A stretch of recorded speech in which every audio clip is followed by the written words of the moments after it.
Chairs, overrated. But some tires, now that's some good sitting. What's up, everybody? It's Luke James, not the singer. If you're an indie artist looking for an album review and some promo, you can hit up Luke at redmattersite.com. And welcome to another episode of The Archives, where we take a look at classic hip-hop albums from the past. Today we're taking a look at the Game's 2005 debut, The Documentary, and this one was a real driving force in bringing the West Coast back to the forefront. And to me it's hard to believe that this album is 10 years old, because the music still holds up really damn well. The first single was West Side Story and featured fellow G-Unit member 50 Cent, and it had that quintessential Dr. Dre and Scott Storch piano production. And this is where we all got familiar with how Game loves to drop names. Like on this song, he mentions Debo, Nate Dogg, Dennis Rodman, Spike Lee, and a bunch of other people. There's just names all through this damn album. But of course, one of the singles that people are most familiar with is the song How We Do, which featured 50 Cent. This one was just an all-out club banger, and I remember when it came out, you would hear this one 2 or 3 times at the club.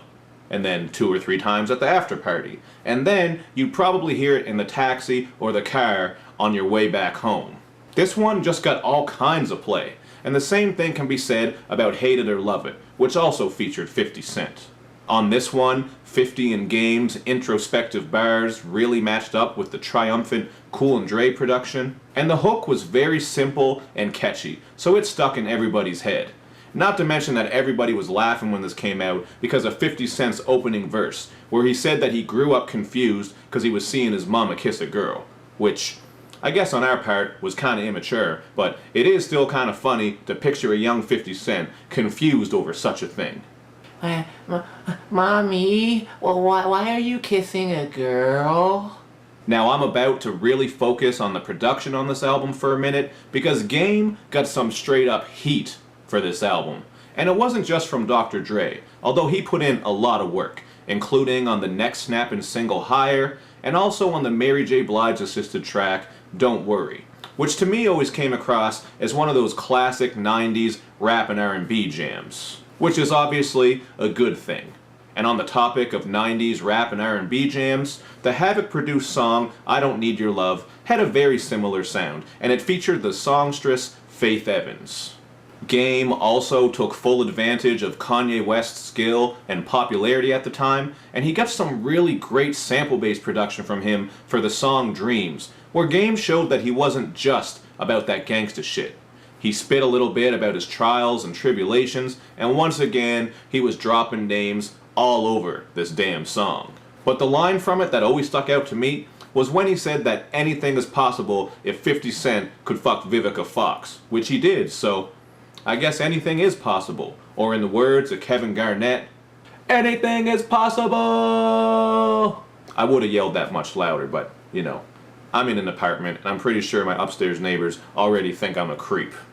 Super producer Timbaland laced Game on this album as well, with some real nice synth production on the track Put You Up on Game, and current good music producer Jeff Basker produced the title track on here. And I really liked this one because Game was spitting about what it was like dealing with the pressure of basically being Dre's protege. And then on the hook, he shouted out some classic hip-hop albums as a way of letting us all know how serious he is about being one of the best in the rap game. One of the most interesting tracks to me as far as the lyrics go though is Start From Scratch, where Game really dug deep and spit about how he wouldn't change a thing in his life.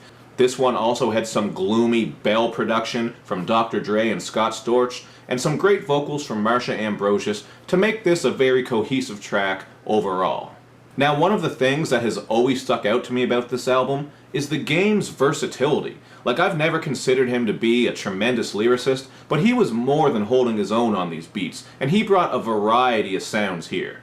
For example, Where I'm From had that West Coast G-Funk sound and a hook from Nate Dogg, and with Church for Thugs and Put You Up on Game, Just Blaze brought some of that hard-hitting, sample-based production. And hell, even Eminem produced and spit on the song We Ain't, which has always been one of my least favorite tracks on this album. I've just always thought that Eminem's production back then was very amateur sounding. Obviously not all of it, because he did bring us some gems like the song Renegade, but for the most part, I wasn't really into these beats that Eminem was making. Now, another track that didn't stick out to me too much back when this album dropped was the mellow Buckshot produced song Like Father, Like Son. But I do appreciate it a lot more now, because now that I'm older and a father, I can understand what Game's talking about, because this song is all about his journey becoming a father to his son.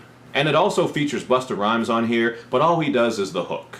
But the last track I need to touch on before we get out of here is the song Runnin', which to this day is one of my favorite tracks from this album, and one of my favorite tracks period. Despite having a Tony Yayo verse, which is kind of weird, but he didn't ruin the song, so it's all good. This one had some great production from Hi-Tek, and what I liked about this beat so much is that it was hard-hitting and also soulful at the same time. Like, you could crank it up if you wanted some bump, but you could also just kind of smooth yourself out and vibe to it. It had some great vocals from Dion as well, and I'm just wondering where Hi-Tek is, because I haven't seen his name on a big production for quite a while now. But back in the day, he was making all kinds of hits, and he was a great producer, so I'm sure he still is. Hi-Tek, where are you? So there you have it. My thoughts on the Game's debut album, The Documentary. I just figured now would be a good time to review this one, because The Documentary 2 is right around the corner, and I know I didn't touch on every song, line, feature, and just everything that was happening with this album, but that's what the comment section is for, so hit me up and let me know what you think about this album, and let me know if I missed anything important, because sometimes I do.